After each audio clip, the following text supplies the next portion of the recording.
This next question is from Gary on YouTube. He's asking, is there any similarity between the Audiosix with the Endorphin Shift? And if so, which would you choose? Love the Shift, but also starting to enjoy Adidas. The Audi Pro is one of my favorite shoes for workouts. And I'm trying to, for workouts and enjoying the Audiosix now. Seen very mixed reviews, either really positive or really negative. So it really just, Matt, you get to answer this one because I haven't ran the Audiosix, but comparisons between that and the Endorphin Shift. So what do you think? I think I may have answered this question online, but I think, and I don't know where my peers are at the moment. I think they're in the other room, but I think the Boston 10 is a far better comparison to the Shift, and the Audiosix is a totally different shoe.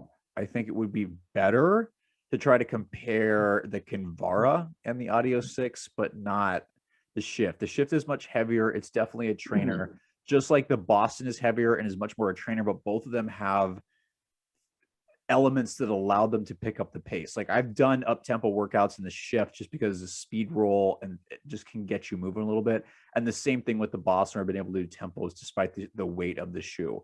So I don't think the two of them are comparable because the Audiosix is really now the lightweight trainer of the group because the Boston got a lot heavier. The Audiosix is was like 8.6 ounces. And it's 8.9, I think, in my size 10. I have to go back and look, but it's still much closer to the ground, much firmer. There is that torsion system in the forefoot. So it's not a plate, but it definitely creates a snappier ride. And it's just not the same. It doesn't have the same smoothness that I would expect from a trainer. It's a little more aggressive, definitely something I use for intervals. And yeah, I don't think the two of them are that comparable. And I think if you really like Adidas or you're liking that, I would say look at the new Boston is going to be far more comparable to the Shift, in my opinion. Yep. Cool. One quick Boston comment. I should probably update a written review because I don't know how many miles I have on them now, but I've been using them for pretty much all my daily training. For a couple weeks and then I still pepper it in when I can because I do like it a lot for myself.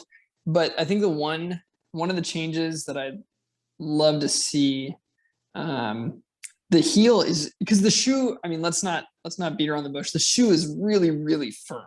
Yes. Like it's not soft. Like I was playing around with it more.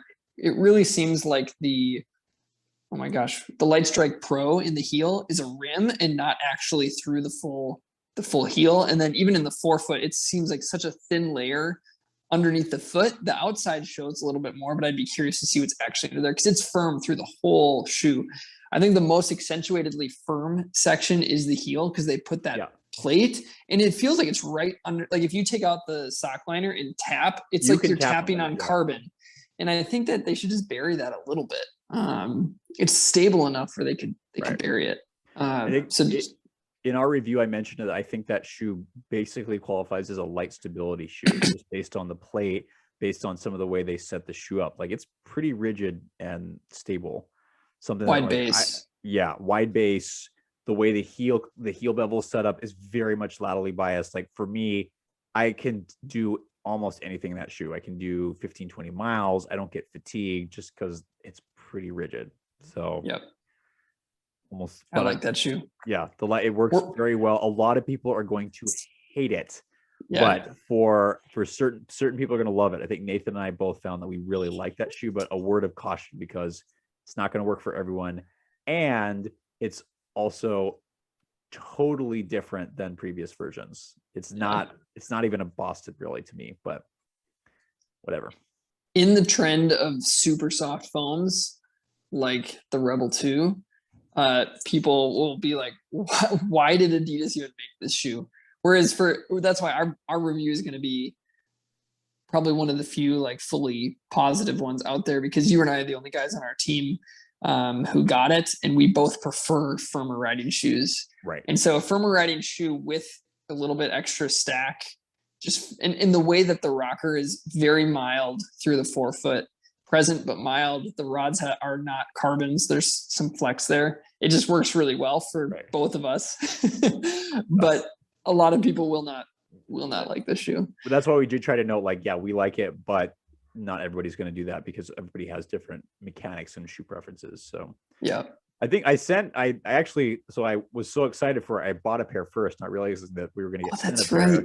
And so I gave one pair, I gave the extra pair to David, who's still this, he's also has a history with Adidas. We need to figure out what, I think he said he didn't like it. I hope he Remember? didn't. We need that versatility in our review. We'll find out. We'll find out.